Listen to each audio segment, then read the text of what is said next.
Hi, welcome back to Parenting Insight. So today we're going to be talking about the 6 different kinds of play.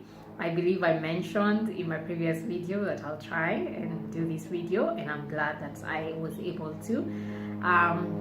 So I'm going to go right into it and mention first the 6 kinds of plays, different kinds of plays, and then I'll try and summarize each and try and make sense of it, and hopefully it will be of much help to you as it has been to me.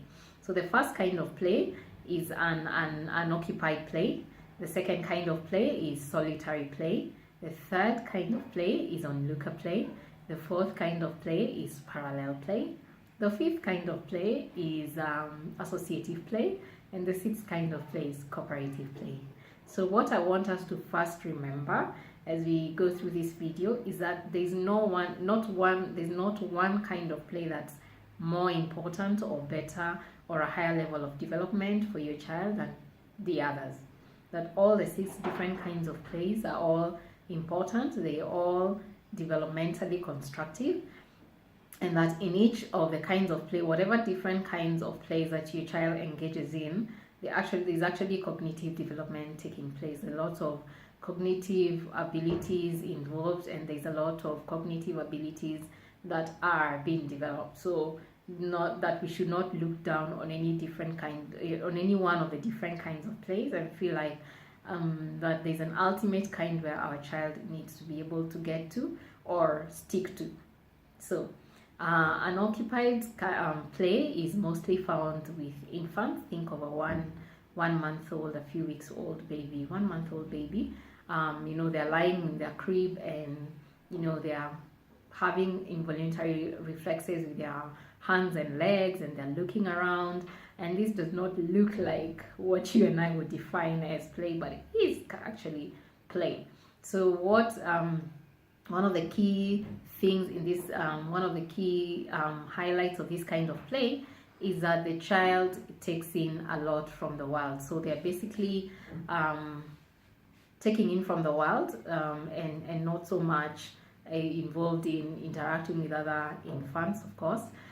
So it's more taking in from the world, stimulus, trying to understand how the world takes place. And then the second kind of play is solitary play. So solitary play is where you would find like a child is somewhere with their toys, seated somewhere with their toys, they're manipulatives, and they're totally engrossed in the moment.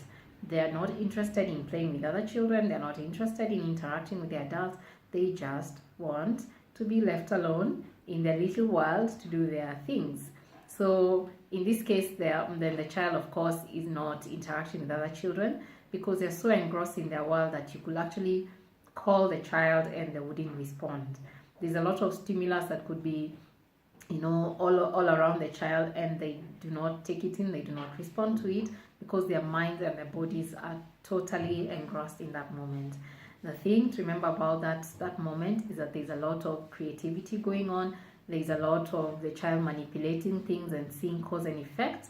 They come up with rules because they're not consulting anyone. They don't need to share with anyone. They don't need to take anybody else's opinion. So if possible, try not to interrupt that moment. It's a really important cognitive moment for your child.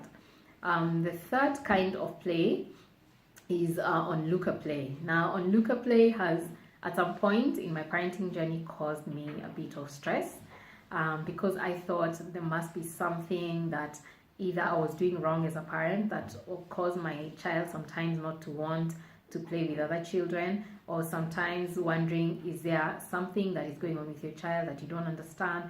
And I've had this conversation with many parents, and I'm not the only one. This is something that many parents have had to go through, and because we assume that if a child is unlooking, then they don't want to be part of something, that there's something wrong with that. Then as I was working towards creating this video, I actually took time to observe children playing, my child included, and in different setups, children in different setups. Wherever I could get a chance, I literally, now intentionally would observe and take in all the lessons that I could.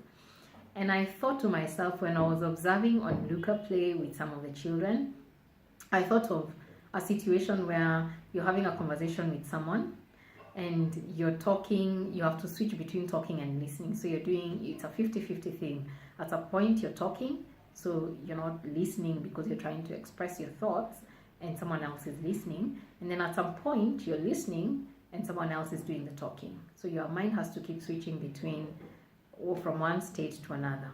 And then think of a different situation where all you've been asked to do is sit and observe and listen.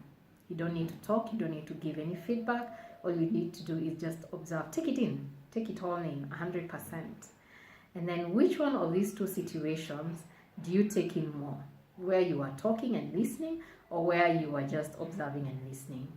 You would remember more and you would observe more where you don't have any interruptions in between. So the situation where you are just observing and listening, you would remember more, you'd observe more, you would probably remember more of what was being said, because you didn't have to have your thought process interrupted to talk. And when you're talking, you can't listen to yourself. Other people are listening to you. You're trying to express yourself, and you can't observe yourself. Other people are observing you.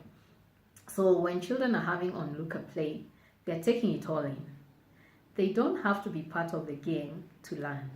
They are watching other people and watching the cause and effect, but this time they're not part of it. So they're watching other children experiencing cause and effect. If it's sharing, they're watching children sharing and learning, oh, okay, so this is how friendship is done. They are watching, if it's a game, they're watching people struggling to win and putting their best foot forward. And sometimes they're even having so much fun. They're giggling by themselves. They're cheering. They're laughing at the people who lose. They're actually having fun. And so for me, one of my key takeouts for this was to be very cautious not to define fun for a child. You also don't want someone to define what fun is for you. You want to be given freedom to decide what fun is. And then the fourth kind of play is parallel. Parallel play is where children are, most of the time, they're physically in close proximity, but they're not playing together. They're playing side by side. So you could have, like, let's say 2-year-olds, your parents, you visit together and you have your 2-year-olds, and every child is having their toys and they're manipulating their toys, and they're not concerned with the other child. They're not concerned with the child who is right next to them. So they're not fighting, they're not playing together, they're not communicating, but they're seated next to each other and they're sharing a physical space, but everybody is doing their own thing. Then the fifth kind of play is associative play. So this one is, a child is looking at what other people are doing and seems quite interested in joining in, but they're not really joining in, and they still want their space. So it's a 50-50 thing. I want to be part of the game, but I still want my space and I still want my freedom and I still want to manipulate things how I want. So you'd find like sometimes they can get up and go and share a toy with another child and maybe even play a bit, but still go back to their spot and continue doing their things. Or they could be involved, get up and go and be part of a game, but then at some point decide, I don't like this rule, so I'm gonna do this my way and these are going to be my rules. So it's a 50-50 thing. And then finally, cooperative play is where now there's group norms that have been formed and the children all have agreed to do this together and they're taking turns, and there's emotional regulation, because how do you wait for your turn if you're throwing a tantrum and holding on to all the toys? And so there's a lot of social skills that come into play that have been developed or have been developed and that are put out there and that come into play. So I thought about what are the factors that would influence the kind of play that any child would take part in at any given time. What are the factors that would cause a child to do one of the 6 kinds of plays at any given time? And one of the things that I noticed was age. Think about it. Can you imagine 1-year-olds doing cooperative play? So you have 3 1-year-olds who are supposed to share this one toy, and they're supposed to wait for each child is supposed to wait for their turn. So when one child has a toy, the other 2 are supposed to just be standing by, courteously waiting for their turn. And we expect that these 3 children understand the concept of waiting and they understand the concept of time, because for you to wait for your turn, you must be able to estimate in an unconscious way. So how long have you had the toy? So at what point do I decide it's my turn? You get, there has to be a level of concept of time and space, so that other children don't feel like, well, you've been having this toy for 10 minutes and the rest of us only had it for 2 minutes each. 1-year-olds are probably not going to do cooperative play very well, whereas 7-year-olds can easily do cooperative play. So age is an important aspect.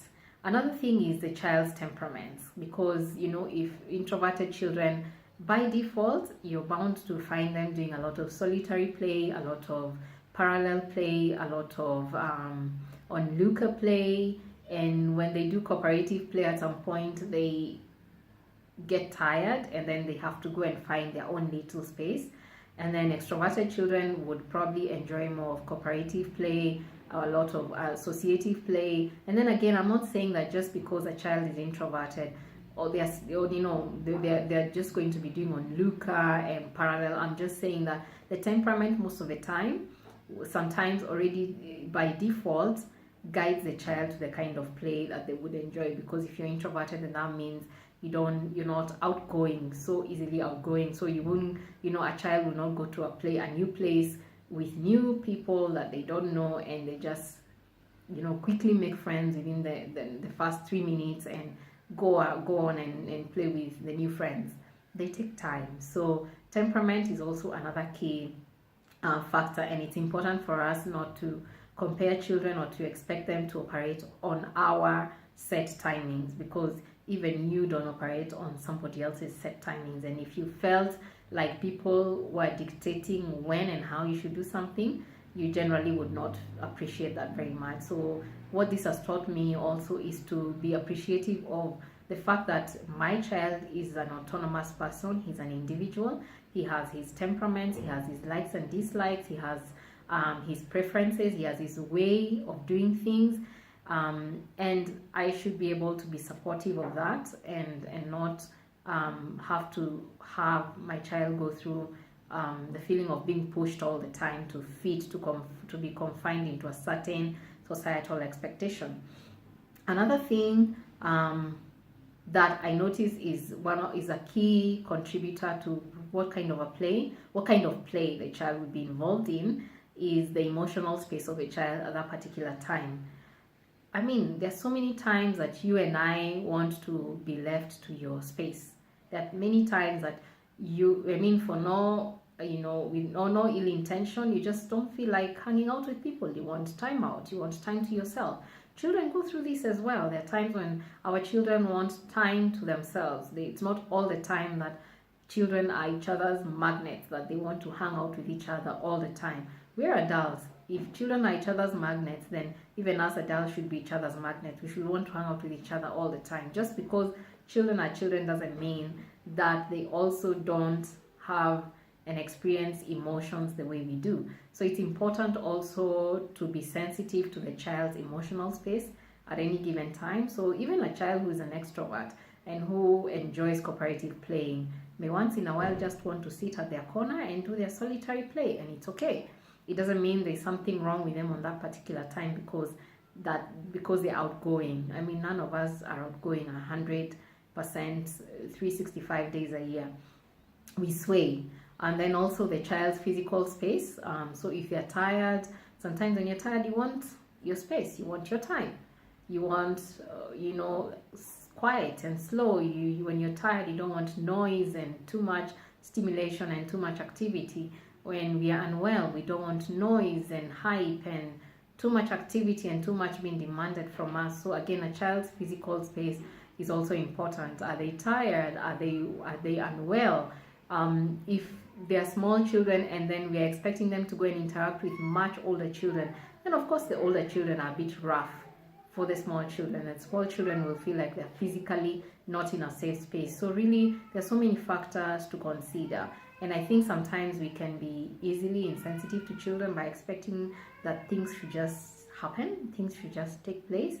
And I think if we took time to also first understand that there are different kinds of play, and they're all important, and they're all developmentally significant, and they're all positive, and then take the time to understand the individual child and appreciate them as a person, and then take the time to look at the different factors that would contribute to the kind of play that a child is inclined to at any given time, I think that makes our parenting journey more loving for our children, and it sets us free as parents from feeling like we have not done enough, or that we have not done our parenting roles very well, or that we need to fit into a certain space to feel like good parents. It basically works for all of us. And then just to keep in mind, and yes, I'm not undermining the need for concern sometimes to really sort of really help our children to be able to fit into the different kinds of plays. It's okay, and that's part of our parenting role. And don't we all have things that we don't do easily? And when we have those things that by default, either because of our temperaments or our socialization or just our attitudes, do we thrive by being pushed to do them and by being criticized, or do we thrive by feeling that the people who know this about us are sensitive to the fact that this is a bit more challenging for us and that they support us? So the same goes for our children. It doesn't mean that if you as a parent genuinely know that, you know, there is a part of play that your child could really work at, that you ignore it. I mean, all we're saying is that it helps for the child to pick on the fact that you appreciate them as a person, and that you're loving, and that you're not doing it to socially impress people or to push your child to fit into a certain space within your given time, but for them to actually feel that you understand them and you're walking the journey with them. So this video was basically because a parent sent out a question, and I'm going to actually try and look at how. So the parent was asking what they can do about their child who seems minimally interested in interacting with other children and in playing with other children. So I thought, you know, understanding the 6 different kinds of play and the factors that could affect the kind of play that a child is inclined to would be of benefit to this parent and to so many of us. It has been so amazingly beneficial to me. You have no idea. So it has set me free from feeling like sometimes I am a failure because, you know, my child in different situations maybe may not transition into sociability like I would expect or like I would wish for. And it has also taught me to appreciate myself as a parent and my role. Actually, it has brought to light how huge my role is in appreciating my child for the individual that they are, and in supporting them to be able to appreciate themselves as they are. So that, because I think we are so key in teaching our children to love themselves and to appreciate themselves. I think the world is full of critics. You don't need to teach a child criticism. They're gonna face it. We all face it. We will continue facing it to the day we die. But I think the one thing that I have come to take up as a challenge for myself as a mother is to first appreciate my child for who he is, and then to teach him to appreciate himself for who he is, and to teach him that it's okay to, you know, to feel, and it's okay to feel. It's okay sometimes to be different.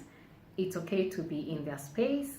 I mean, just to appreciate that it's okay to be human and to be unique, but at the same time also support them in trying to develop skills that are needed for the society as large. So I hope this video has been, you know, of value, of help to you. So thank you for tuning in, and see you on the next one.